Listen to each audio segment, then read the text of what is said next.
오늘은 후회하지 않는 선택이라는 제목으로 말씀 나누겠습니다. 미국에 유로 마드리아라는 여성이 있었습니다. 그녀는 오하이오 주립대학 의학과를 다니며 미인대회까지 나갈 정도로 지성과 미모가 뛰어난 그런 여학생이었습니다. 그런데 어느 날 한 남자가 그녀에게 프로포즈를 하였습니다. 그 남자는 호텔 옆 구석진 조그만 사무실에서 사업을 하고 있는데 가진 것도 별로 없고 대학도 아직 졸업도 못하고 몸도 바짝 마른 사람이었습니다. 그녀는 프로포즈를 받고 도대체 당신 같은 남자가 나를 어떻게 보고 프로포즈 하느냐 하며 화를 뻐럭 냈습니다. 거절당한 이 남자는 40세가 되기 전에 세계에서 가장 큰 부자가 되었습니다. 그 사람은 마이크로소프트 회사 회장인 빌 게이츠였습니다.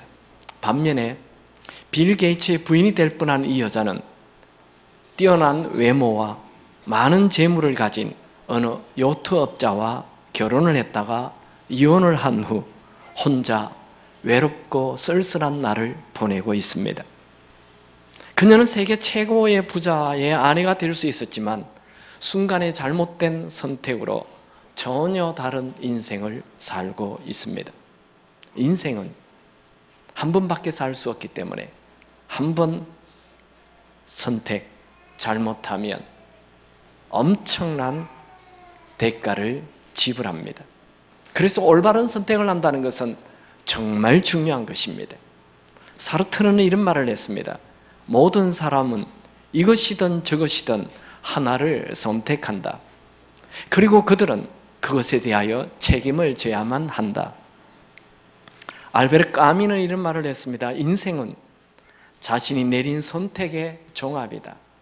지금 오늘 내 모습, 내 위치, 이것은 이전까지 내가 내린 선택의 결과라는 거예요. 그래서 사람은 정말 하루하루 순간순간 선택을 잘 해야 됩니다. 자칫 잘못하면 후회되는 선택을 하고 마는 것입니다. 그러면 후회되지 않는 선택을 하려면 어떻게 해야 합니까? 오늘 후회되지 않는 선택, 말씀을 통해 여러분이 답을 찾으시기 바랍니다. 아브라함의 삶을 본다면 그는 정말 뛰어난 선택을 한 사람입니다. 아브라함은 노아의 10대 손이며 셈의 9대 손으로 갈대아 우르에서 태어났습니다. 갈대아 우르는 메소포타미아 남쪽에 있는 곡창지대 비옥한 도시였습니다. 고대 문명의 발생지인 메소포타미아 이 첫 법률 문서가 이 갈대아 우르에서 만들어졌습니다. 아브라함에게는 하란과 나홀이라는 두 형이 있었습니다. 첫째 형 하란에게는 밀가와 이스가라는 두 딸과 롯이라는 아들이 있었습니다. 그런데 아브라함에게는 아들 한 명도 없었죠. 아브라함은 첫째 형 하란이 죽자 하란의 아들 롯을 자기 아들처럼 양자로 데려다가 같이 살았습니다. 하나님은 아브라함에게 이 갈대아 우르를 떠나 가나안으로 가라고 말씀하자 아브라함의 아버지 데라와 함께 가나안 땅을 향해 가다가 중간에 있는 하란에 잠시 머물게 됩니다. 그런데 그 하란이 살기 좋았어요. 그래서 아버지 데라는 이 하란을 떠나 가나안으로 가지 않고 그냥 가나안 가기보다 하란에 동화되어 하란의 사람들이 대부분 우상 숭배하는 그 달신을 섬기며 같이 그렇게 살았어요. 근데 하란은 거기서 하란 땅에서 아버지 데라는 죽게 됩니다. 아버지 데라가 죽자 아브라함은 하나님께서 원래 말씀하셨던 그 가나안 땅을 향해 떠나게 되지요. 하나님께서 내 본토 친척 아비 집을 떠나라 말씀하셔서 그는 떠나게 됩니다. 그가 가나안 땅에 도착해서 처음 세겜이라는 곳에 머뭅니다. 세겜은 어깨라는 뜻이 있다 했죠. 그 가나안 땅의 어깨 위치에 있는 세겜에서 하나님께 감사 예배 드리고 그 다음 베델이라는 곳에 가서 짐을 풀고 텐트를 치고 본격적으로 하나님께 공식적인 첫 예배를 드렸습니다. 그곳에 지난 지 얼마 되지 않아 가나안 땅에 큰 기근이 왔어요. 하나님께서 가나안에 머물라 하였지만 그런 기근을 피하여 남쪽 애굽 땅에 갔습니다. 아브라함은 애굽 가까이 가자 미모가 뛰어난 아내로 인해 사람들이 자기를 죽일 수 있다고 생각하여 아내를 누이나 속이고 애굽 왕에게 아내를 바치고 절망에 빠졌습니다. 하나님의 기적적인 도움으로 아내를 되돌려받고 급히 다시 애굽 땅에서 네게브 사막을 통과하여 가나안 땅으로 돌아왔습니다. 그것이 오늘 본문 13장 1절입니다. 아브라함이 애굽에서 그와 그의 아내와 모든 소유와 롯과 함께 네게브로 올라가니 그가 다시 찾아온 가나안 땅은 온 가족이 함께 공식 예배를 드렸던 베델이었습니다. 그곳에서 예배를 드립니다. 근데 그 예배는 형식적인, 의무적인, 습관적인 예배가 아니었습니다. 그가 아내를 빼앗겼다가 하나님의 기적적인 도움으로 아내를 되찾은 후에 드리는 그 예배는 감동과 눈물과 회개의 예배였습니다. 제 기억에요. 제가 군대를 가서 휴가를 와가지고 예배를 드리는데 그렇게 눈물이 많이 나더라고요. 똑같은 예배였는데 찬양대 찬양도 똑같고 목사님 설교도 똑같고 다 같은데 그렇게 은혜를 받았어요. 왜요? 제가 달라졌거든요. 그렇게 예배가 달콤하고 감격이 되더라고요. 아브라함이 여러 번 예배를 드렸지만 아내 빼앗겼다가 아내 되찾은 후에 지금 드리는 예배는 정말 감동의 예배였습니다. 이 사건을 통해 하나님을 향한 믿음, 하나님을 향한 신뢰가 더 커졌어요. 아브라함이 애굽에서 베델로 돌아와서 롯과 함께 있으면서 문제가 발생됩니다. 그것은 아브라함과 롯의 재산이 너무 많았기 때문입니다. 오늘 본문 2절에 보면 아브라함에게 가축과 은과 금이 풍부하였더라. 이게 풍부하다라는 단어는 카베드라는 단어인데 두 가지 뜻이 있어요. 풍부하다라는 뜻도 있지만 무겁다라는 뜻도 있습니다. 여러분, 많은 재산은 우리로 하여금 무겁게 만듭니다. 참 히브리어는 재밌죠? 풍부하면 참 좋을 것 같은데 참 무거워요. 여러분 아시죠? 이 돈 10,000원짜리 하나 넣고 다니면 굉장히 몸이 가벼워요. 누구와 부딪혀도 아무 스트레스가 없어요. 누가 봐도 아무 스트레스가 없어요. 그런데 여기 한 1,000만 원 넣고 다니면 누구와 부딪히면 굉장한 스트레스를 받아요. 그리고 누가 계속 나를 쳐다보면 굉장히 위축이 돼요. 저건 돈 냄새 맡은 거 아닌가? 그냥 이 돈은 나로 하여금 무겁게 만듭니다. 굉장히 무겁죠. 재산이 많다는 것은 인생을 무겁게 하죠. 이 재산이 많은 것 때문에 가족 관계에 갈등이 일어납니다. 5절 6절을 보면 아브라함의 일행 롯도 양과 소와 장막이 있으므로 그 땅이 그들이 동거하기에 넉넉하지 못하였으니 이는 그들의 소유가 많아서 동거할 수 없었음이니라. 아브라함이 애굽에서 아내 사레를 애굽의 왕에게 첩으로 주는 대가로 받은 금, 은과 가축과 노비, 이런 많은 재산은 그 자신 혼자 가지지 않고 자기 양아들처럼 따라다니는 롯과 나누어 줍니다. 창세기 13장 5절에 보면 롯이 자기 장막이 있었다는 것을 기록하는데 이것은 이미 그가 결혼을 해서 가정을 이루었다는 것을 암시합니다. 롯은 그가 소돔 땅에 거주할 때 이미 정혼한 두 딸이 있었습니다. 아브라함의 일행과 롯의 일행은 서로 많은 가축과 금은이 있었기에 베델의 들판에서 함께 가축을 치기에게는 풀이 너무 부족하였습니다. 아브라함과 롯이 재산이 많지 않았을 때는 함께 기거하는데 아무런 문제 갈등이 없었습니다. 그러나 재산이 많아지자 크게 다투고 갈등하였습니다. 여러분, 우리 한국에도 그런 일이 많죠. 이 아버지가 돌아가실 때 유산이 많은 집안은 그 형제들이 다 크게 원수가 되고 싸우고 법정 고소까지 하고 난리가 납니다. 그런데요, 아버지 재산 하나도 없이 나누면, 돌아가시면 그 형제 우애가 얼마나 좋은지 몰라요. 귀 있는 자는 들을지어다. 아브라함의 종들과 롯의 종들 사이에 서로 목초지를 두고 다투기 시작하였습니다.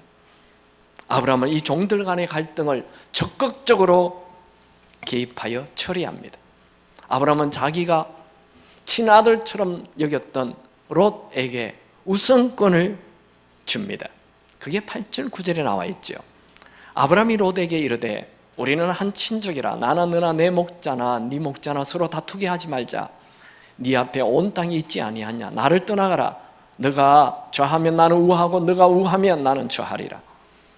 오늘 우리는 이 롯과 아브라함의 선택을 보게 됩니다.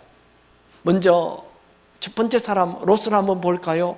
롯은 뭘 선택합니까?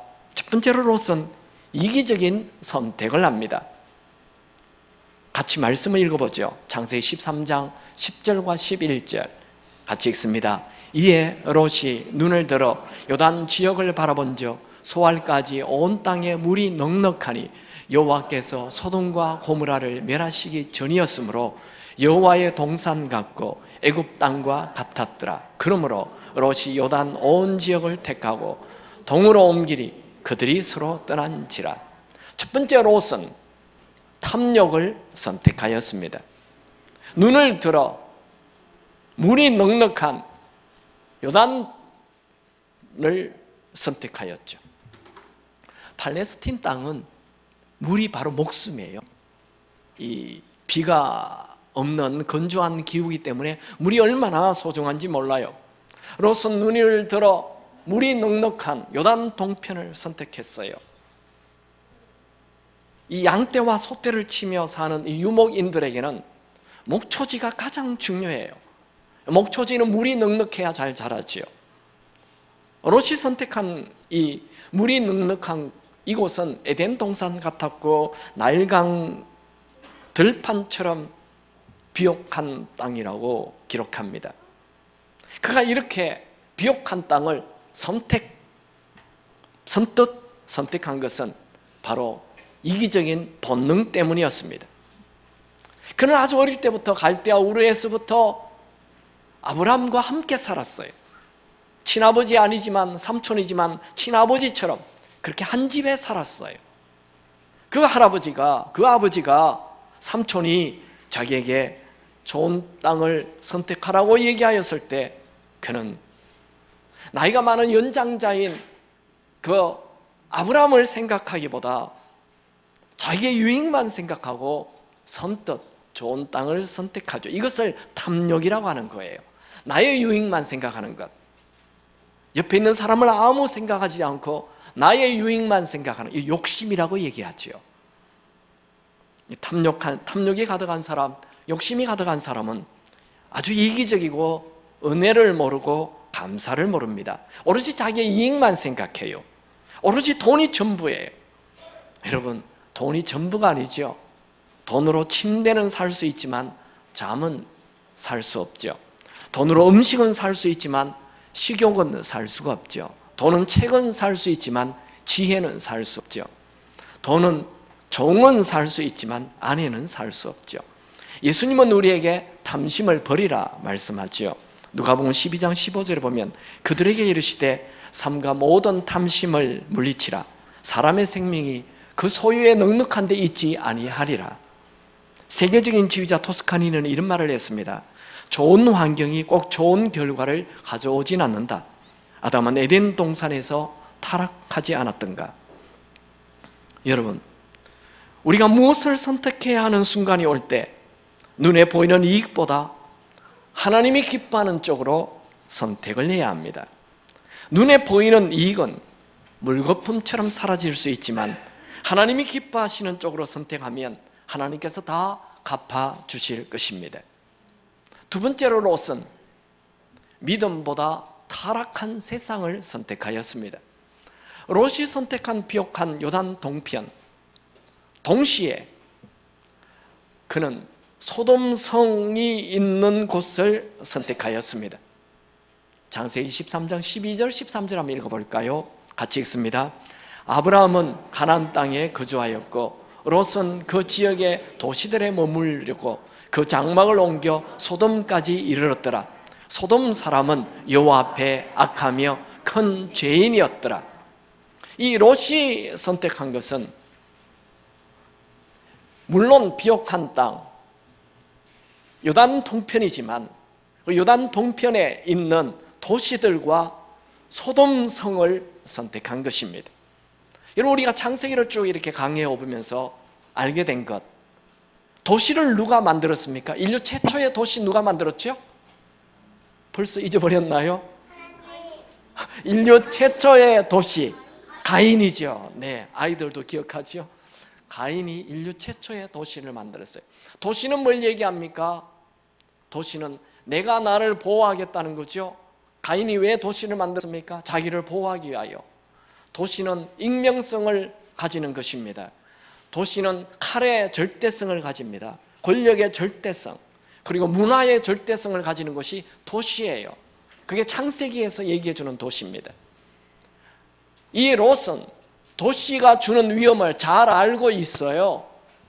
그런데 그가 선택할 때 비옥한 땅과 도시가 있는 곳과 이 소돔성이 있는 곳을 선택하였어요. 롯은 아브라함을 따라 하란 땅에, 하란이라는 도시에 살다가 가나안에 왔어요. 가나안에서 기근이 오자 애굽 땅으로 내려갈 때 애굽 땅으로 가는 길이 이 아무도 다니지 않는 이 들판을 향해 내려갈 수도 있고, 그 베델에서 애굽 땅으로 내려갈 때 여러 도시가 있는 곳과 이 소돔이 있는 곳을 통과하여 갈 수도 있습니다. 그런데 아브라함은 조카 롯과 함께 이 애굽 땅에 내려갈 때 아무도 없는 빈 들판을 향해 내려갔어요. 그리고 다시 애굽에서 네게브 사막을 통과하여 애굽 땅, 이 가나안에 돌아올 때 또다시 이 빈 들판으로 돌아왔어요. 아마 롯이 삼촌, 이 여행을 할 때 그냥 아무도 없는 길을 가기보다 저 도시들을 통과하여 그들의 도움도 받고 그렇게 가면 훨씬 재밌고 좋지 않겠느냐 말도 하였을 수 있습니다. 근데 아브라함이 아니야, 그 도시는 죄가 많은 곳이지, 그냥 이 길로 가자. 근데 아마 이 롯은 어릴 때 갈대아 우르에서 이 도시 속에 자랐고 하란 땅이라는 이 하란 도시 속에 자랐기에 그는 도시를 향한 어느 정도 이렇게 좋아하는 마음이 있었을 것입니다. 그래서 그가 선택할 때 이 소돔성을 선택하는 것입니다. 13장 13절에 보면 소돔 사람들은 하나님 앞에 악하며 큰 죄인이라고 기록합니다. 여기에 큰이라는 히브리 말은 메오드라는 말인데, 이것은 소돔 사람들의 죄악의 정도가 상식을 넘어 매우 심각한 상태임을 말해줍니다. 롯은 믿음이 있었지만 은근히 타락한 세상을 좋아하였습니다. 그가 나중에 어떻게 됩니까? 이 요단 동편 비옥한 땅을 선택하고 많은 도시를 선택하고 결국에는 소돔성의 중요한 인물까지 됩니다. 그가 소돔성의 중요한 인물이 되었다는 것은 19장 1절에 보면 소돔 성문 앞에 앉아 있다라고 기록하고 있는데, 이 구약에는 어떤 일을 결정할 때 이 성문 앞이 광장으로 중요한 것을 결정하는 재판장의 역할을 했습니다. 그 일찍부터 그곳에 앉아 있는 사람들은 그 도시의 원로격인 중요한 지위를 가진 사람들입니다. 결국 롯은 소돔성에서 중요한 인물까지 되었습니다. 그가 이 좋은 요단 동편을 선택한 것, 또 결국 나중에 소돔성에 와서 중요한 위치까지 올라갔을 때 내가 잘 선택했어, 나는 정말 옳은 선택을 한 거야. 그렇게 생각했을 것입니다. 그러나 그것이 끝이 아니었습니다. 하나님 앞에 큰 죄인이었던 소돔성, 하늘에서 불이 내려와 다 타버렸죠. 지금은 소돔성은 사해 바다에 침몰된 것으로 알려져 있습니다. 호화가들의 연구에 의하면 이 사해 바다 안에 이 세상에 존재하지 않는 광물질이 가득하다고 합니다. 하늘에서 내린 그 광물질이 가득하다고 말합니다. 롯은 평생 모은 모든 재산이 불의 연기로 사라졌습니다. 그리고 겨우 몸만 빠져 온 가족이 나오는데 자기 눈앞에서 아내가 소금 기둥으로 죽어버렸습니다. 여러분, 내 아들이, 내 아내가 내 눈앞에서 노안으로 병으로 죽는 것이 아니라 갑작스러운 사고로 죽는다는 것, 엄청난 상처입니다. 그는 하늘에서 불이 떨어지는 그 트라우마 때문에 소활성 동굴에 들어가서 평생 동굴에서 나오지 않고 동굴에서 인생을 마쳤습니다. 롯은 자기 자신만 비참하게 된 것이 아니라 그의 두 딸도 근친상간으로 자녀를 낳고 그 자녀는 암몬과 모압으로 이스라엘과 영원히 적이 되는 비극적인 가문이 되었습니다. 여러분, 인생에는 한 번 잘못 선택하면 인생 전체를 다 망하게 할 수 있습니다. 여러분, 장기 뜨는 데에 법칙이 뭡니까? 한 번 옮기면 물릴 수 없다는 게 법칙입니다. 우리 인생도 한 번 선택하면 되돌아갈 수 없다는 것입니다. 어제의 시간은 어제로 끝나버립니다.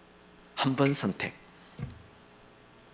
여러분, 눈에 보이는 이익만 바라보며 사는 어리석은 선택을 하지 않기 바랍니다. 사람에게는 돈보다, 성공보다, 내 생명보다 훨씬 더 중요한 것이 있습니다.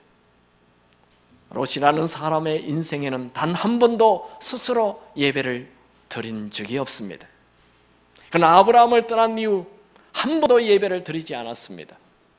그는 하나님의 살아계심을 어렴풋이 알긴 하였지만 그 스스로 하나님을 찾거나 하나님을 경외하지는 않았습니다. 여러분, 롯의 이름의 뜻이 뭔 줄 아십니까? 참 재밌게도 롯의 이름의 뜻은 어둡다, 덥다, 가린다, 이런 뜻입니다. 롯의 눈은 영적으로 가려져 있었어요. 그는 눈에 보이는 이익은 보았지만 그의 인생의 마지막이 그렇게 비참하게 되리라, 그것을 볼 수가 없었습니다. 그는 평생을 살아도 단 한 번도 하나님을 본 적이 없습니다. 그는 영적인 눈이 가려워져서 소돔성의 죄악이 보이지 않았습니다. 아니, 못 봤습니다. 만약 롯이 그 요단 동편을 선택하지 않았더라면, 만약 롯이 소돔성 가까이 가는 것을 선택하지 않았더라면 어떻게 되었을까요? 만약 롯이 아브라함과 평생 함께 붙어 살았더라면 어떻게 되었을까요? 한 번의 선택은 모든 걸 결정하죠. 여러분, 무엇을 결정할 때 내 기분대로, 내 마음대로, 세상 욕심대로 결정하지 마십시오. 특히 타락한 세상을 은근히 좋아하지 마십시오. 두 번째 사람, 아브라함의 선택을 보지요. 아브라함은 어떻게 선택합니까? 첫 번째로 아브라함은 눈에 보이는 이익보다 베푸는 것을 선택했습니다. 아브라함은 롯의 종과 자기 종들 사이에 갈등을 하자 롯에게 먼저 좋은 땅을 선택하라 하며 배려합니다. 여러분, 사람이 눈에 보이는 이익을 추구하는 것은 인간의 본능입니다. 그런데 어떻게 아브라함은 이익을 포기하고 과감하게 손해를 선택할 수 있었습니까? 사람이 손해를 선택한다는 것은 사랑한다는 것입니다. 상대방을 사랑한다는 거죠. 사랑하는 사람에게는 다 줘도 아깝지 않아요. 다 주고 더 주고 싶어요. 더 주고도 또 더 주고 싶은 것이 사랑입니다. 여러분이 누군가의 무엇을 줬는데 아깝다는 생각이 듭니까? 덜 사랑하는 것입니다. 배려하는 사람, 손해를 자청하는 사람, 모든 사람들이 다 좋아합니다. 무엇을 선택해야 할 때 사랑을 선택하십시오. 사랑을 선택한 후에는 절대로 후회가 없습니다. 손해를 본다는 것은 베푸는 자라는 것이고 주는 자라는 거지요. 우리는 이익을 챙기는 것은 배우지 않아도 됩니다. 그건 본능이에요. 그건 저절로 되는 거예요. 그러나 주는 것, 손해보는 것, 베푸는 것, 이건 배워야 됩니다. 여러분, 여러분의 친척들이 여러분을 다 좋아합니까? 네, 여러분이 손해를 많이 봤다는 얘기입니다. 여러분이 가족들, 여러 명 가족들이 있는데 모든 가족들이 나를 좋아합니까? 네, 손해를 많이 봤다는 얘기예요. 여러분, 셀원들이 다 여러분을 좋아합니까? 네, 여러분이 손해를 많이 봤다는 얘기예요. 모든 사람들이 여러분을 피합니까? 네, 굉장히 이기적이라는 표현이 될 수 있습니다. 모든 사람이 여러분을 좋아하는 사람으로, 그렇게 내가 사는 비결은 간단합니다. 손해보면 돼요. 손해를 보시기 바랍니다. 이런 건 아멘 안 하고 싶죠? 복 받으십시오. 아멘 하고 싶죠? 네, 손해를 선택하십시오. 여러분, 몸이 아픕니까? 그때 더 베푸세요. 손해를 보십시오. 순식간에 치유가 임할 것입니다. 아니, 아픈데 뭘 지금 내가 손해를 보냐고. 네, 성경 말씀. 제 얘기가 아니에요. 이게 하나님의 법칙입니다. 같이 한번 읽어볼까요? 이사야 58장 7절 8절 크게 읽습니다. 시작. 또 줄인 자에게 내 양식을 나눠주며 유리하는 빈민을 집에 들이며 헐벗은 자를 보면 입히며 그리하면 내 빛이 새벽같이 비칠 것이며 내 치유가 급속할 것이며 내 공의가 내 앞에 행하고 여호와의 영광이 내 뒤에 호위하리니.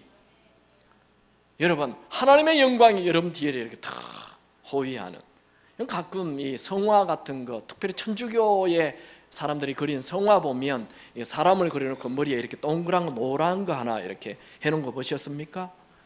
그 뭐가 이렇게 톡 둘러 쓰고 있는 것 같은, 하나님의 은총이라는 뜻으로 그렇게 해놨는데, 하나님이 지킨다, 특별한 사람이다. 여러분 뒤에 이렇게 그런 노란 거 하나 달고 싶어요? 네, 하나님이 호위하는, 도와주는 어떤 사람? 베푸는 사람에게 하나님의 영광이 내 뒤에 호위하리라 말씀하고 있습니다. 가끔 이런 분들이 있죠. 손해를 보면 매번 나만 손해보는 거 아닌가라는 생각이 들 때가 있습니다. 그때도 손해를 선택하십시오. 그러면 반드시 하나님께서 갚아주실 것입니다. 누가복음 6장 35절에 보면 아무것도 바라지 말고 구워주라. 그리하면 너희 상이 클 것이요 또 지극히 높으신 이의 아들이 되리니 그는 은혜를 모르는 자와 악한 자에게 인자하시니라. 누가복음 6장 38절은 우리 암송 구절인데 같이 한번 읽을까요? 시작. 주라. 그리하면 너에게 줄 것이니 곧 후이되어 누르고 흔들어 넘치도록 하여 너에게 안겨주리라. 여러분, 하나님은 우리의 베품과 선행, 손해보는 거 다 보고 계시고 때가 되면 더 큰 것으로 갚아주십니다. 너무 옳고 그름을 따지지 마세요. 내가 하나 줬으니 너도 나에게 하나 달라, 이렇게 give and take, 이 세상 사람들의 인간관계 법칙대로 살지 마시고 손해보시고 베푸시고 또 베푸십시오. 생각지 않는 은혜가 임하게 될 것입니다. 제가 워싱턴에서 어느 교회를 섬길 때 그 교회 한 집사님은 그 부서의 부장도 아닌데 매주 그 집에 가서 식사를 해요. 항상 그 집에, 아니 그냥 교사예요. 교사인데 항상 그 집에 가서 식사를 다 매주 그렇게 해요. 근데 어느 날 저에게 그 집사님이 우리 부부와 같이 식사를 하면서 투덜거리는 거예요. 목사님, 우리는요 정말 많이 베풀며 삽니다. 지금도 다 베풀며 살아요. 그런데요 늘 우리만 베풀어요 하면서 약간 짜증 섞인 말로 얘기를 했어요. 그때 제가 집사님 두고 보십시오. 하나님께서 상상할 수 없는 것으로 갚아주는 걸 간증하게 되실 것입니다. 그렇게 얘기를 했어요. 그리고 몇 해 지나 제가 미국에 가끔 가면 또 그분을 만나게 됩니다. 만났는데 한 분은 입이 귀에 걸렸어요. 얼마나 좋아하는지 너무너무 신났어요. 집사님 좋은 일 있나 봐요. 너무 좋은 일이 있죠. 우리 아들이요, 공부도 별로 잘 하지 못하는데 그 보스턴의 유명한 대학에 갔어요. 걔가 왜 거기 갔는지 아직 아무도 몰라요. 자기도 모른대요. 자기는 너무너무 지금 황당한 일을 당했다 하면서. 여러분, 인생은요, 물론 내 노력 중요하죠. 근데요, 베품은 하나님이 다 기억하십니다. 저희 가족 얘기를 한번 해볼까요? 제가 미국으로 떠날 때 2천만 원 가지고 가는데 그 돈이 사실 2천만 원이 별거 아닙니다. 근데 1달러가 1,900원 할 때니까 1,000만 원 가치밖에 안 돼요. 그때 미국을 떠날 때 저희 아내가 저에게 500만 원을 달라고 그러더라고요. 그래서 어디 쓸 거냐 물었더니 묻지 말래요. 그래서 아내가 달라는데 묻지 말라는데 줘야죠. 좋습니다. 그리고 이제 한국을 떠날 때 물어봤어요. 여보, 그 500만 원 어디 있었어요? 싱긋이 웃고 있어요. 얘기해 보라고 그랬더니 생명삶 뒤에 나오는 그 여러 돕는 선교단체들 그쪽에 우리 아들 이름으로 매달 5만 원씩 빠지도록 다 해놨다는 거예요. 그래서 지금 내가 돈 1,000만 원 가져가는데 2천만 원 가지고 가는데 500만 원을 그런 데 써버려요. 약간 화가 났어요. 근데 그렇게 하더라. 우리 아이 첫 돌인데 이 돌반지가 한 30개 들어왔어요. 내가 돌반지를 다 달라고 그래요. 그래서 어디 있을 거냐고. 하여튼 묻지 말래요. 그래서 돌반지를 다 30개를 우리 아내에게 다 줬어요. 그리고 몇 달 지났는데 제가 물어봤어요. 당신 그 돌반지로 당신 반지 만들었어요? 그래 웃고 있어요. 그 돌반지를 다 팔아가지고 그것을 여러 곳에 다 우리 그 아들 이름으로 다 보냈다는 거예요. 제가 린츠버그에 살다가 워싱턴으로 가게 됐어요. 워싱턴으로 떠날 때 대부분 우리 목사님들이 그곳에서 공부를 하다가 떠날 때에 가라지 세일을 합니다. 가라지 세일이 뭐냐 하면 평소에 가지고 있는 것 이런 것들을 그 문 앞에다가 100불짜리 10불 이렇게 붙여가지고 딱지표를 붙여서 이렇게 다 처리하는 거예요. 근데 우리도 가라지 세일을 하려고 하는데 아내랑 저랑 의논했는데 가라지 세일을 하지 말고 원하는 사람 누구든지 가져가게 하자. 그래서 프리라는 이름을 붙이고 그걸 다 그냥 프리로 해놨어요. 제가 미국에 좀 오래 있을 줄 알고 세탁기 좋은 거 샀거든요.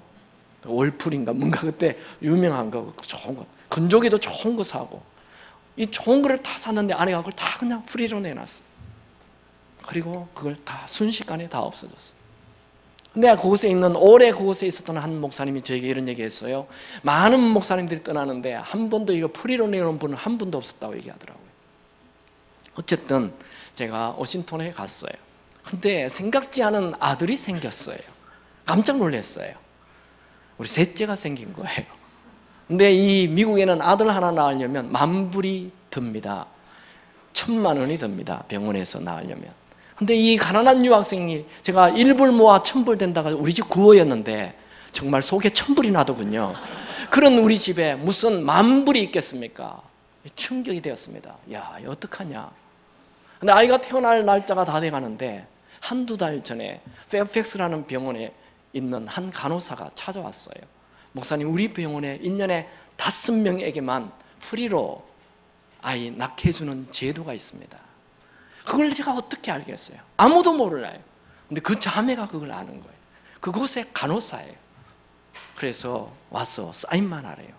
그래서 우리 셋째는 공짜로 태어났습니다. 10,000불을. 여러분, 인생은 참 이상하죠.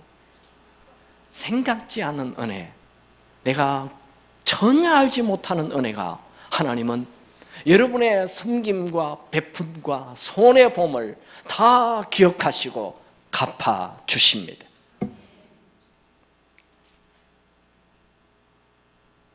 저는 매일 잠언 말씀을 가까이 합니다. 하루에 한 장 정도는 읽는데 이 잠언은 정말 우리에게 많은 지혜를 주지요.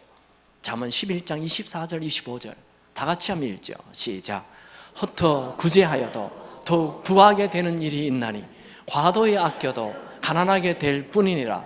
구제를 좋아하는 자는 풍족하여 질 것이고 남을 윤택하게 하는 자는 자기도 윤택하여 지리라. 여러분, 남을 윤택하게 하십시오. 내가 윤택하게 됩니다. 아브라함이 롯에게 네가 먼저 좋은 땅을 선택하라 할 때 롯이 기다렸다는 듯이 비옥한 땅을 덥석 선택하고 갈 때 아마 섭섭하지 않았을까요? 아니, 이렇게 말하면 아닙니다, 어르신. 제가 삼촌에게 받은 은혜가 얼마나 많습니까? 그리고 저는 아직 젊습니다. 패기가 있습니다. 삼촌이 먼저 좋은 땅을 선택하세요. 이렇게 말해야 하지 않았을까요? 그런데 롯은 자기 욕심을 따라 좋은 땅을 선뜻 선택하였습니다. 아브라함은 롯에게 아마 괘씸한 마음이 들었을 거예요. 이때 조심해야 됩니다. 양보했으면 끝까지 좋은 마음으로 양보하시기 바랍니다. 특별한 양보를 한다는 것은 특별한 씨앗을 뿌리는 것입니다. 성경에는 심는 대로 거둔다고 말씀하였죠. 여러분 인생에 특별한 은혜가 부어지기를 원합니까? 그렇다면 특별한 씨앗을 심으십시오. 현재의 삶에 만족이 없는 분은 뿌리는 씨앗의 양을 억지로라도 늘려야 합니다. 수확의 양은 뿌리는 씨앗의 양에 달려 있습니다. 여러분, 하나님의 말씀을 아는 것도 중요하죠. 그러나 아는 것보다 더 중요한 것은 행동으로 실천하는 것입니다. 여러분, 신앙은 그저 하나님이 계신다는 걸 아는 것, 그게 신앙이 아니에요. 진짜 신앙은 하나님의 말씀하신 대로 사는 거예요. 오늘날 현대 교인들의 가장 큰 문제점은 말씀을 듣기는 하는데 행동하지 않는다는 거죠. 말씀에 행동하지 않는 자는 결코 하나님의 특별한 은혜를 경험할 수 없습니다. 나는 교회는 오래 다녔는데 하나님의 은혜를 경험해 본 적이 없다. 네, 특별한 씨를 뿌린 적이 없는 거예요. 아브라함이 롯에게 특별한 양보를 하자 하나님께서 적극 말씀하시지요. 창세기 13장 14절 같이 읽습니다. 롯이 아브라함을 떠난 후에 여호와께서 아브라함에게 이르시되 너는 눈을 들어 너희 있는 곳에서 북쪽과 남쪽 그리고 동쪽과 서쪽을 바라보라. 하나님은 우리의 섬김을 다 보고 계십니다. 남에게 은혜를 베푼다는 것은 결국 내 인생에 복을 심는 것입니다. 우리가 남을 후하게 베풀 때 하나님께서도 우리에게 은혜를 후하게 부어주십니다. 하나님은 아브라함에게 네가 서 있는 자리에서 북쪽, 남쪽, 동쪽, 서쪽을 바라보라. 기억나십니까? 하나님의 이 방향은, 히브리인들의 방향은, 우리 한국 사람은 동서남북이잖아요. 이 히브리인들은 북남동서예요. 이게 창세기 10장에서도 제가 한번 설명했죠. 하나님은 아브라함에게 북남동서를 바라보라 하시고 눈에 보이는 것이 다 너의 후손의 땅이 될 것이다 말씀하였습니다. 15절에 보면 보이는 땅을 내가 너와 내 자손에게 주리니 영원히 이르리라. 하나님은 아브라함의 눈을 들어 땅을 보게 하고 자손을 보게 하고 영원을 보게 하였습니다. 여러분, 우리는 어리석어서 눈에 보이는 이 육체의 눈에 보이는 이 수평적인 것만 봐요. 그래서 우리는 아무리 봐도 1km, 2km밖에 볼 수 없죠. 하나님은 우리의 눈을 들어 이 수평적인 것이 아닌 수직적인 위를 바라보라 말씀하십니다. 여러분, 눈에 보이는 순간의 이익을 위해 살지 말고 눈에 보이지 않는 영원을 위해 살 수 있게 되기 바랍니다. 여러분, 나의 욕심을 위해 살지 말고 자녀의 미래를 위해 살고 영원을 위하여 사십시오. 우리는 즉시 얻을 수 있는 이익에 눈이 멀어 멀리 영원을 보지 못합니다. 하나님은 아브라함에게 비전을 보라 말씀하십니다. 13장 16절 내가 내 자손이 땅에 티끌 같게 하리니 사람이 땅에 티끌을 능히 셀 수 있을진데 내 자손도 세리라. 하나님은 창세기 12장에 처음으로 너로 큰 민족 이루게 하겠다라는 약속의 말씀하셨죠. 그리고 이제 창세기 13장에서 그 약속보다 조금 더 구체적으로 강조하며 비전을 보여줍니다. 내 자손이 땅에 티끌 같게 되리라. 아주 구체적인 비전이에요. 여러분, 돈을 보지 말고 비전을 보십시오. 그 당시 아브라함은 나이가 늙고 자녀가 한 명도 없는 상황이었어요. 하나님은 너에게 땅에 티끌같이 자녀가 되게 하리라. 그렇게 말하자 아브라함이, 하나님, 땅에 티끌은 그냥 안 주셔도 돼요. 그냥 한 명이라도 주세요. 그렇게 따지거나 원망하지 않습니다. 그는 그 비전을 붙잡아요. 하나님은 아브라함에게 북남 동서의 땅을 팔아보라 하시고 그 땅을 이제 다 다녀보라 하십니다. 그리고 네가 밟는 땅은 다 주겠다고 말씀하시죠. 창세기 13장 17절, 너는 일어나 그 땅을 종과 횡으로 두루 다녀보라. 내가 그것을 내게 주리라. 여러분, 하나님께서 함께 하시면 모든 일이 다 됩니다. 아멘입니까? 여러분, 우리가 나누고 베풀면서 살면 하나님께서 다 보시고 은혜 베풀어 주십니다. 아브라함이 롯에게 좋은 땅을 양보하자 하나님은 즉각 그에게 네가 밟는 땅을 다 너의 땅이 되게 하리라 하며 큰 비전을 주셨습니다. 우리의 조그만 나눔과 베품이 어떤 기적을 일으킬지 아무도 모릅니다. 오로지 하나님만 아십니다. 눈에 보이는 이익을 선택하지 말고 하나님 말씀대로 손해를 선택하고 양보를 선택하십시오. 하나님께서 다 갚아주실 것입니다. 두 번째로 아브라함은 뭘 선택합니까? 예배를 선택하였습니다. 창세기 13장 18절 같이 읽을까요?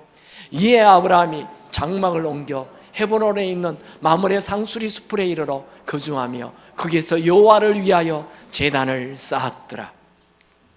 롯은 비옥한 땅을 향해 떠났고 아브라함은 베델에서 장막을 옮겨 헤브론으로 옮겼습니다.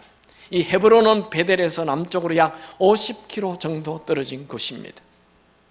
이 아브라함의 넉넉한 마음을 볼 수 있어요. 그는 이 롯의 종과 자신의 종들 사이에 갈등이 일어나는 것이 싫어서 롯이 요단 땅을 선택하자 이곳에서 50km나 떨어진 헤브론으로 가서 완전히 떨어져서 그곳에서 장막을 치고 살기 시작했습니다. 헤브론의 뜻은 친구, 친교, 동맹이라는 뜻을 가지고 있습니다. 아브라함은 하나님과 친밀감을 누리며 하나님과 친구가 되었습니다. 아브라함은 세상을 선택하지 않고 하나님과의 친밀감을 선택하였습니다. 아브라함 인생의 특징을 딱 하나로 얘기하라면 예배입니다.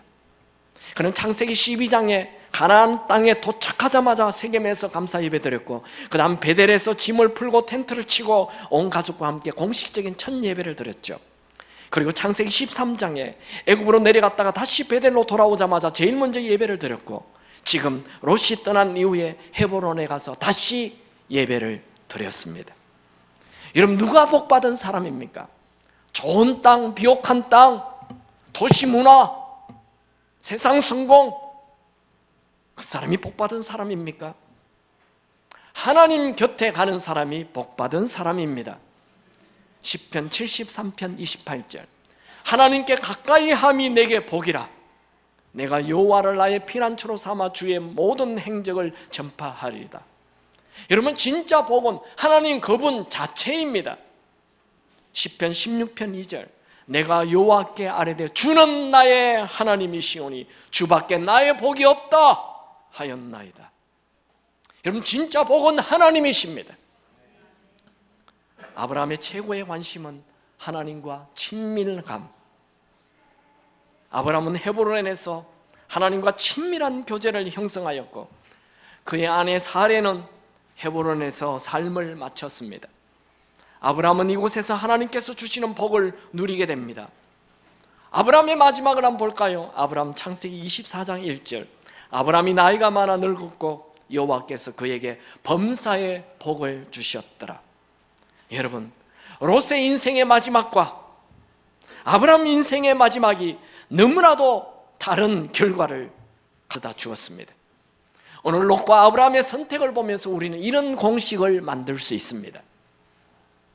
모든 것 마이너스 하나님, nothing, 아무것도 아닙니다. 아무것도 아님 플러스 하나님, everything, 모든 것이 됩니다. 여러분, 이 세상을 창조한 분이 누구십니까? 하나님이십니다. 하나님이 있으면 이 세상을 다 지을 수 있습니다. 하나님이 전부입니다. 창세기는 뭘 얘기합니까? 하나님이 이 온 우주 만물의 중심이라는 거예요. 하나님과 함께하면 모든 걸 가지게 되는 것입니다. 우리가 아무리 많은 것을 가져도 하나님이 없다면 그것은 아무것도 아닙니다. nothing입니다. 허무입니다.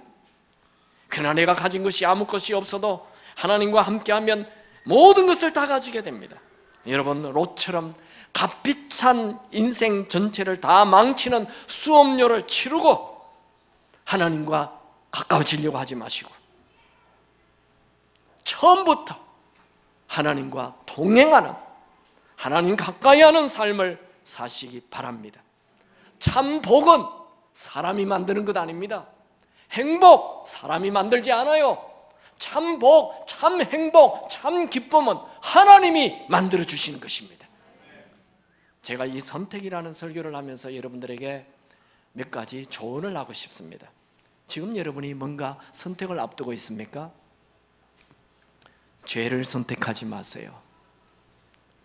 은근히 타락한 세상을 좋아하지 마세요. 그건 나쁜 미래를 만나게 해줍니다. 삼손은 죄를 선택하여 비참한 최후를 마쳤죠. 또 뭔가 결정할 때, 화가 났을 때는 절대로 뭔가 결정하지 마세요. 금물입니다. 홧김에 내가 뭐 한다, 그건 안 돼요. 화가 났습니까? 일단 마음을 가라앉히세요. 화가 났을 때는 함부로 말도 하면 안 돼요. 화가 났을 때는 일단 마음을 가라앉혀요. 그리고 모든 게 평온해졌을 때 뭔가를 선택하십시오. 홧김에 뭐 선택하면 그냥 부부싸움하고 홧김에 집 나가고 도장 찍고 돌아올 수가 있어요. 네, 그러면 안 돼요. 홧김에는 아무것도 결정하면 안 됩니다. 또 뭔가 결정할 때 우리는 지혜가 부족하므로 모든 사람들에게 후히 주시고 꾸짖지 아니하시는 하나님께 구해야 합니다. 그러면 좋은 지혜를 주실 거예요.